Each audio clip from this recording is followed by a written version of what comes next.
इस वक्त बड़ी खुशी मना रहे हैं कि सत्ता का बुलडोजर अजमेर तक जाएगा। बलिया भी कह रहा है उस गलतफहमी में मत रहो, अब तो सही जगह हाथ डाल दिए हो। अब तक दीवारों से टकरा रहे थे, अब मौला अली के बेटे से पंगा पड़ गया।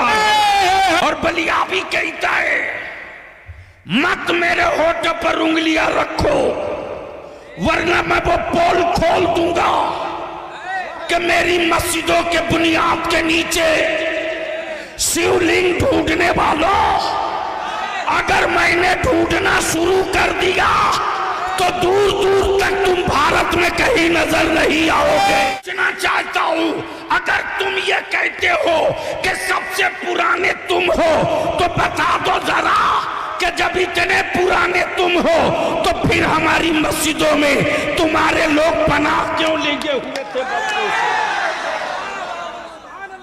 पनाह क्यों लिए हुए थे? इसलिए एक मस्जिद तो चली गई, बाबरी मस्जिद। भारत में अब कोई दूसरी बाबरी मस्जिद बनाने की गलती करेगा तो याद रखो बलिया भी हुकूमत से लेकर उन गुंडों को भी कह रहा है, अब तक तारीख में एक करबला पड़ा गया था, भारत के हर गली में करबला नजर आएगा। सुभान अल्लाह, सुभान अल्लाह।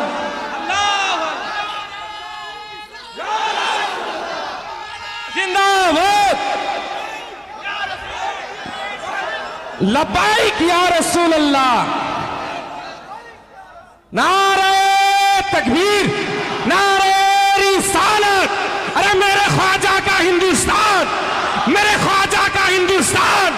अरे हिंदुस्तान का सुन्नी मुसलमान, अरे हिंदुस्तान का सुन्नी मुसलमान। हुजूर गाज़ी मिल्लत, हुजूर गाज़ी मिल्लत बलियावी साहब, नारे तकबीर, नारे रिसालत। बरसों बाद आज तेरी औलादों की औकात हुई जब तेरे बाप न ख्वाजा से हाथ मिला सके। याद दिला दू, छठी का दूध याद आ जाएगा। लेकिन अगर चुप है तो बुज़दिल मत समझना, हम अमन पसंद हैं, अमन के झंडे को झुकने नहीं देंगे। हम फसादी नहीं है, हम अमन के अलमबरदार हैं। हमने औलादों को सब्र सिखाया है, हमने अपने बच्चों को शुक्र सिखाया है, हमने अपनी औलादों को मोहब्बत और मरुव्वत सिखाया है। और यही वजह है कि कुफ्र मुंह तकते रह गया, इस्लाम छप्परों में दाखिल हो गया। लेकिन याद रखना, मुट्ठी 12 लोग निकालो 1991 का वो कानून, निकालो 1947 का वो कानून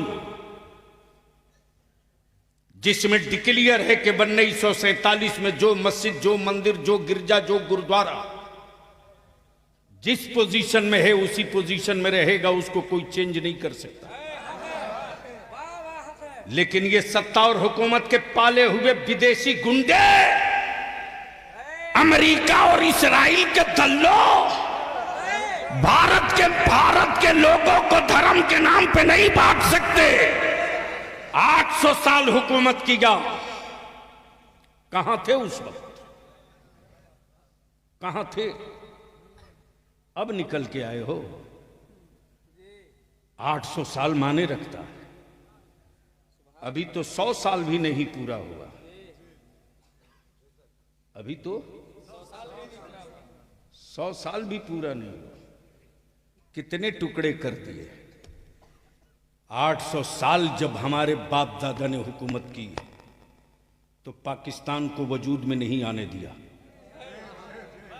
बांग्लादेश को कहीं से निकलकर अलग नहीं होने दिया, पेशावर से आगे बढ़ तो तन्हा तन्हा भारत वो मुल्क था। अगर चाहता तो आलमगीर औरंगजेब नाम बदल सकता था, नाम बदल सकता था। लेकिन यार इस्लाम वाला नाम नहीं बदलता है, नेचर बदल देता है।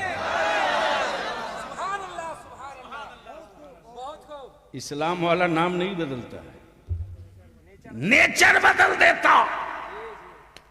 जो खुद ही नंगा हो वो दूसरे को कपड़ा पहनाने की क्या बात करेगा। लेकिन अफसोस उन पर नहीं मुसलमान, अफसोस तुझ पर है। करोड़ों रुपया तुम खर्च करते हो, हमें इससे मतलब नहीं कि तुम वोट किसको देते हो, किसको दोगे। लेकिन इतनी बात बलियाबी जरूर कहेगा, आखिरी सांस तक कहेगा। सबके लिए तुम सोचते हो, अपनी औलादों के लिए, तेरी औलादों के लिए कभी किसी ने सोचा? कोई सोचा हो तो बताओ। सबसे ज्यादा अगर भारत में स्टेट में किसी की हुकूमत रही तो सेकुलर कहलाने वालों की। अगर इन सेकुलर पार्टियों के नेताओं के दिलों में बेईमानी नहीं होती तो आज ये बिला वजह के जो कुकुरमुत्ते पैदा हुए हैं ये शायद नहीं होते। लेकिन इनको इत्मीनान से पाला गया ताकि मुसलमानों को डरा के रखा जाए।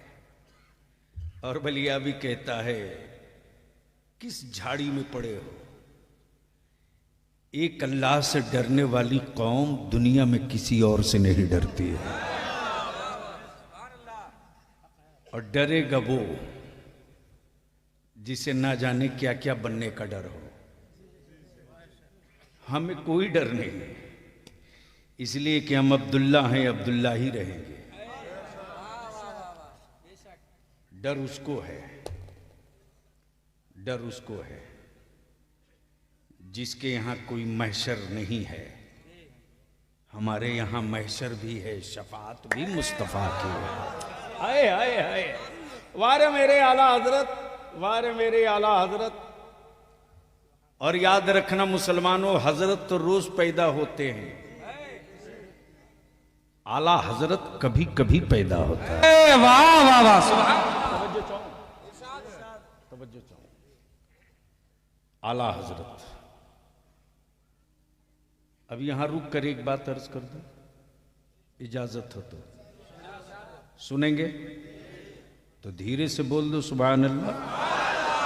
तवज्जो चाहूं। हजरत हजरी साहब तकरीर कर रहे थे, इसी बीच में एक साहब खड़े हो गए। खड़े हुए तो बीच में खड़े थे, मैं समझ नहीं पा रहा था कि ये किधर वाले हैं। मुसलमानों में भी कई तरह के लोग हैं, नाम मुसलमान है, रियल ये है कि वह है नहीं।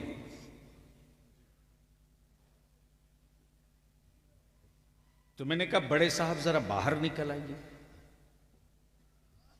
तो जैसे ही पैजामा पर नजर पड़ी तो मैं समझ गया ये किधर वाले। अब जैसे ही दिखे तो मैंने कहा फरमाइए क्या कहना चाहते हैं। बोले आप लोग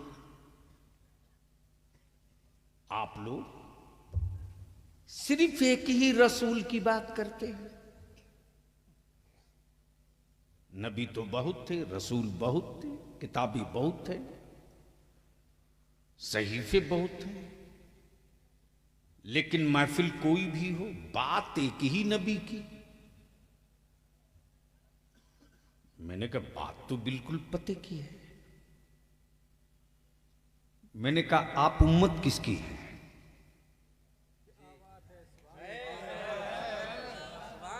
जोर से बोल दो, तवज्जो चाहो। बोले मोहम्मद रसूलुल्लाह की। मैंने कहा तो अब तो नारा तुझको लगा ही देना चाहिए, मैं उसी नबी की बात कर रहा हूं। वाह वाह, सुभान अल्लाह। अंदर का खोट और अंदर का पाप बाहर आ गया। बोला कि फातिहे की महफिल आपके यहां होती है। मैंने कहा आपके यहां नहीं होती।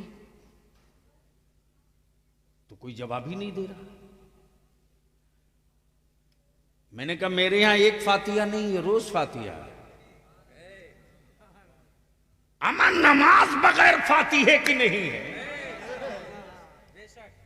जोर से, ओए जोर से सुभान अल्लाह। सूरे फातिहा पढ़ना ही पड़ेगा। जैसे ही मैंने कहा कि प्रॉब्लम बताइए बड़े साहब, दिक्कत क्या है एक ही नबी से। हमारा अकीदा और ईमान यही है कि वो अव्वल भी है आखिर भी है। तवज्जो चाहो, वो बकिया जितने हैं सब बीच के, वो अव्वल भी है आखिर भी है, वो इब्तिदा भी है, वो इंतहा भी है। तवज्जो चाहूंगा।